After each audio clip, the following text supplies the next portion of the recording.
নমস্কার, জয় শ্রী গণেশ। স্বাগতম আপনাদের প্রত্যেককে। আলোচনা করব গ্রহদের একটি গোচর নিয়ে। বৃহস্পতির গোচর নিয়ে আলোচনা করেছি আগে, আর আজকে আলোচনা করব শনি গ্রহের একটি অসম্ভব ইম্পর্টেন্ট গুরুত্বপূর্ণ গোচর নিয়ে। শনি অবস্থান করছেন আপনার দশম অর্থাৎ 10th হাউসে। কোন নক্ষত্রে শনি অবস্থান করছে জানেন? শনি অবস্থান করছে রেবতী নক্ষত্রে। অ্যান্ড রেবতী নক্ষত্র is very very very important, কারণ বুধের এই নক্ষত্র বুধের নক্ষত্র।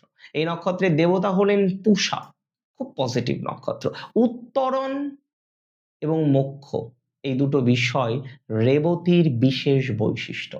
আর স্যাটার্নের বৈশিষ্ট্য নিয়ে নতুন করে বলার কিছু নেই, তিনি তো কর্মফল দাতা, তিনি তো কর্মফল প্রদান করেন আমাদের। 17 মে থেকে এই কর্মফল দাতার নক্ষত্র পরিবর্তন, it's not a magic at all, but এটি একটা গভীর ইম্প্যাক্ট আপনার লাইফে রাখবে। একটা জিনিস লক্ষ্য করেছেন মিথুন, আপনার পরিশ্রমের ফল ভোগ করছে আর একজন, আপনার অর্থে ডেভেলপমেন্ট করছে অন্য একজন, আপনার পরিশ্রমের ফলটা আপনার পাওয়ার কথা ছিল কিন্তু তরতর করে এগোচ্ছে আর একজন। এটা আপনার হিংসা নয়, কিন্তু এটা আপনার আক্ষেপ, এটা আপনার কষ্টের জায়গা যে ঈশ্বর তো সব দেখেন, তিনি তো সব জানেন যে আপনি পরিশ্রম করেন, আপনি পরিশ্রম করছেন, আপনি অনেস্টি নিয়ে আপনি পথ চলছেন, এত কিছু জানা সত্ত্বেও ঈশ্বর ভালো ফল দিচ্ছে না কেন? দেখুন, মিথুন রাশির স্যাটার্নের এই ট্রানজিট, কর্মফলদাতার এই সঞ্চার জীবনচক্রে একাকিত্ব থেকে ইভেন মুক্তি ঘটাতে পারে। বহু মিথুন রাশির জাতক জাতিকারা তারা একা হয়ে গেছে, যাকে নিজের ভাইয়ের মতো ভালোবেসেছেন, বন্ধুর মতো ভালোবেসেছেন, তারা যেন আপনাকে আরো বেশি নেগেটিভ দিকে নিয়ে যাওয়ার চেষ্টা করেছে। দেখুন, আমি আপনাকে একটা কথাই বলবো, হাজারো বন্ধু থাকলেও মনের কথা বলার মতো মানুষের অভাব আছে মিথুনের। হাজার মানুষ মিথুনকে চেনেন, মিথুনও হাজার মানুষকে চেনেন, হাজার মানুষকে জানেন, কিন্তু মিথুন রাশির দিন শেষে মনের কথা বলার মতো মানুষের সত্যিই বড় অভাব। দেখুন, মিথুন রাশির ক্ষেত্রে শনির এই সঞ্চার হয়তো একদিনে সমস্ত প্রবলেম ঠিক করবে না, কারণ ঘুরে দাঁড়ানোর জন্য না সময় চায়। আর আপনারা প্র্যাকটিক্যালি বলতে গেলে বহু ক্ষেত্রে এতটাই নেগেটিভিটির মধ্যে ঢুকে গেছেন, হুটহাট করে ঘুরে দাঁড়ানোটা হয়তো অনেকের জন্য কঠিন।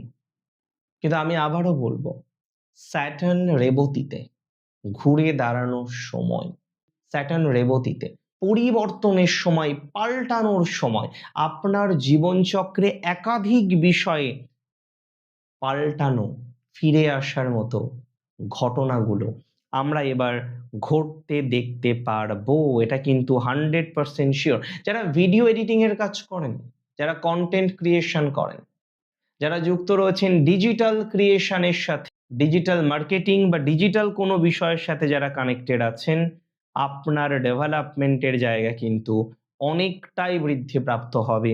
এটা দায়িত্ব নিয়ে বলতে পারি। ফ্রিল্যান্সারদের জন্য যারা এখনো দাঁড়িয়ে মর্মাহত, এখনো দাঁড়িয়ে চিন্তিত যে হোয়াট নেক্সট, এর পরে হবে কি, একটা কথাই বলবো, এই ট্রানজিট আপনাকে না এক্সট্রিম একটা সাপোর্ট প্রোভাইড করবে।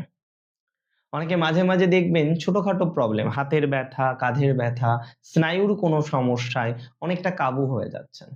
স্বাস্থ্যের সমস্যা, খুব তুচ্ছ বিষয়, হালকা একটা বিষয় নিয়ে একদম মেজাজ আপনার বিগড়ে গেল, মেজাজ আপনি হারিয়ে ফেললেন, যেটা আপনার ইমেজের ক্ষতি করছে। এই যে মেজাজ হারিয়ে ফেলা, এটা আপনার ইমেজের ক্ষতি। অকারণে ক্লান্তি আপনাকে ঘিরে ধরছে বারংবার। আমি আপনাকে বলবো, শরীর চর্চায় এবার একটু মন দিন, শরীর চর্চায় এবার একটু মনোনিবেশ করুন, শরীর চর্চা নিয়ে এবার একটু ভাবুন। আমার মনে হয় এই সময়টা কিন্তু চলে এসেছে। This time need to help yourself. সুস্থ আপনাকে থাকতেই হবে, কারণ আপনার এখনো অনেক কিছু পাওয়ার বাকি। ভালো আপনাকে থাকতেই হবে। This is the time of comeback. Comeback করার সময় চলে এসেছে, ঘুরে দাঁড়াতে হবে আপনাকে। কারণ যেভাবে পরিশ্রম করে দিনের পর দিন কষ্ট করে একটা জায়গা তৈরি করেছিলেন, সেই জায়গাটা হারালেন। নিজের দোষে আমি বলবো না, এখানে অনেক বিষয় রয়েছে যেগুলো আপনিও জানেন যে কিভাবে আপনার সাথে শত্রুতা, আপনার বিশ্বস্ততার সুযোগ নিয়ে ক্ষতি করা হলো। আপনার বিশ্বস্ততার সুযোগ নিয়ে আপনাকে নেগেটিভিটির মধ্যে নিয়ে আসা হলো, তাই না? তাই তো? আমি আপনাকে বলছি এই নেগেটিভিটি থেকে, এই যন্ত্রণা থেকে আপনি বেরিয়ে আসতে পারবেন বা বেরিয়ে আসার মতো কম্বিনেশন আমি অন্ততপক্ষে লক্ষ্য করতে পারছি। কোনোভাবেই নেগেটিভিটি আপনার আসবে না, এটুকু নিশ্চয়তা রাখুন। এই সিওরিটিটা রাখুন।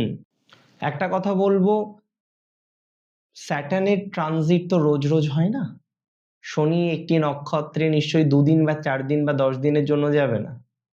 রেবতী নক্ষত্রে Saturn is very stable, specially for Gemini. কারণ জেমিনাইয়ের একটা চেঞ্জ বা একটা পরিবর্তন সেটি কিন্তু অদূরেই আপনার আসবে। এটি নিয়ে কিন্তু কোনো রকম সন্দেহ আমার নেই। And it is for very very very very very sure. যদি প্রপারলি আমরা পথ চলতে পারি, অগ্রগতি হতেই হবে। প্রপারলি যদি আমরা পথ চলতে পারি, ডেভেলপমেন্ট হতেই হবে। প্রপারলি যদি আমরা পথ চলতে পারি, আমরা অনেকটা সাকসেস পাবো, এটুকু দায়িত্ব নিয়ে বললাম। স্যাটার্ন কর্মকারক গ্রহ এবং রেবতী তার সঙ্গে পূষা এবং বুধ, এই প্রভাবটা মিথুনের জন্য এখন অনেক স্পেশাল।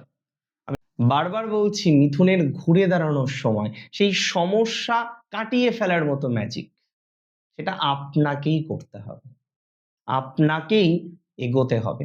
কারণ অবশ্যই গ্রহগত সঞ্চার কিছুটা হলেও আপনাকে সহযোগিতা করবে। দেখুন, আমি বারবার বলি, গ্রহ শুধু নয়, সময় কথা বলে, কথা বলে স্থান কাল পাত্র, আর আমি সেই সময়ের কথা বলার চেষ্টা করি। শ্রী গণেশের আশীর্বাদে আপনার সমস্ত কলহ, যন্ত্রণা, মানসিক চাপ, অবসাদ দূর হোক। ভালো থাকুন আপনি, সুস্থ থাকুন। জয় শ্রী গণেশ।